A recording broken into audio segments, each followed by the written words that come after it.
Hey, ladies and gentlemen, this is Carmine Sabia for Explain America, and perhaps nobody is a better friend to hardened criminals and to crime itself than blue city mayors. And Jeanine Pirro has put them on notice. Before we get started, please make sure you like, comment, share, and subscribe. Those little things really help us out, and they help our channel continue to grow. As somebody who was born and raised in a blue city, urban, I can tell you that nobody loves crime like blue city mayors. I assume that it helps them get elected somehow. I don't know. I honestly don't know. I don't know who's pro-crime. Is somebody out there voting who's pro-crime? It must work because these people keep getting elected. And you look at Chicago, they say we're making positive strides. We've done so much to help Chicago. For 13 straight years, Chicago is number one in homicide in this country. Number one.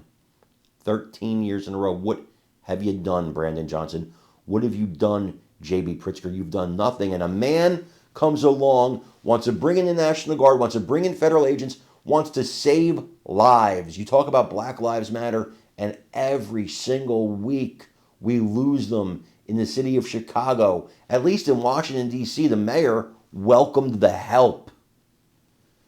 But you got Brandon Johnson, you got J.B. Pritzker, and they want to make their stand, their political stand, for their future because they know that white suburbanites hate Trump. And they don't have to live in these cesspools. So they know that they'll get that vote. And so they're going to stand against Trump.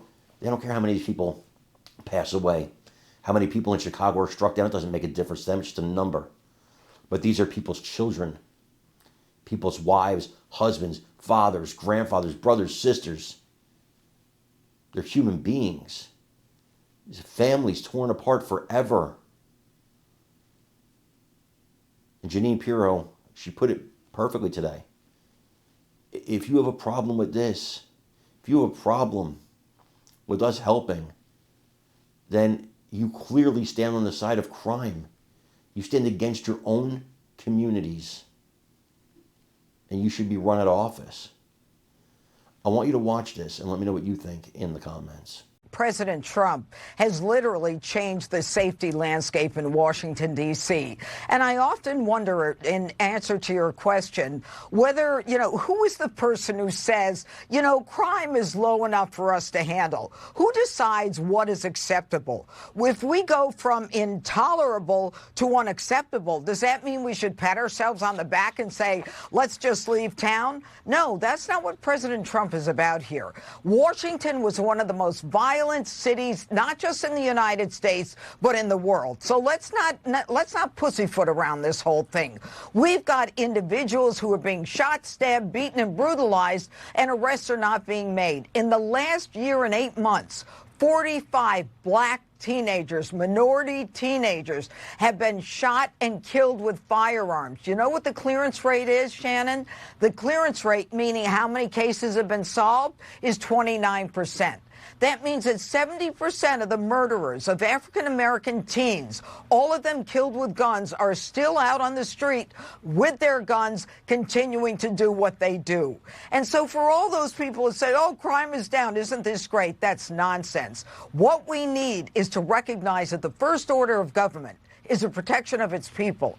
And President Trump is willing to make sure that D.C. has the resources, that D.C. has the determination, and all of us, both in the United States Attorney's Office, are doing the best we can to put together the most solid cases. And so far, we've had 1,528 arrests, 156 guns taken off the street, which means they can't be used to shoot and kill other people. Last night alone, 76 arrests. 5 guns seized. If anyone has a problem with that, then, they're not in compliance with 81% of the American people who think crime is a major problem in large cities. Yeah, well,